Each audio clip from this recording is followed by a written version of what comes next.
Hi, good morning. So this is one of my day in this uninterrupted summer vacation. Nag-local ako.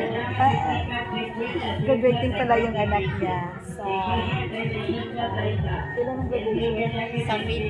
Sa May. So yun, proud parents talaga. So may nagkuha na kayo. Yan.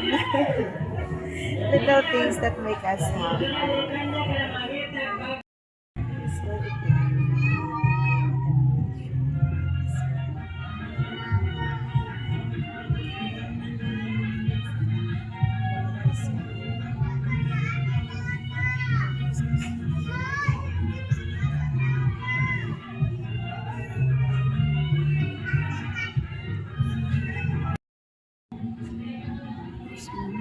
So,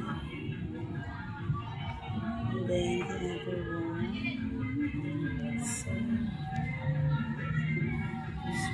I choose. So maganda siya. Tapos pinag-compare sa ito. Diretso kami dito sa Palamiga. So kumain kami rin ng halo-halo. Nice din ito siya. Oh.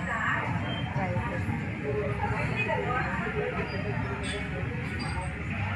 it.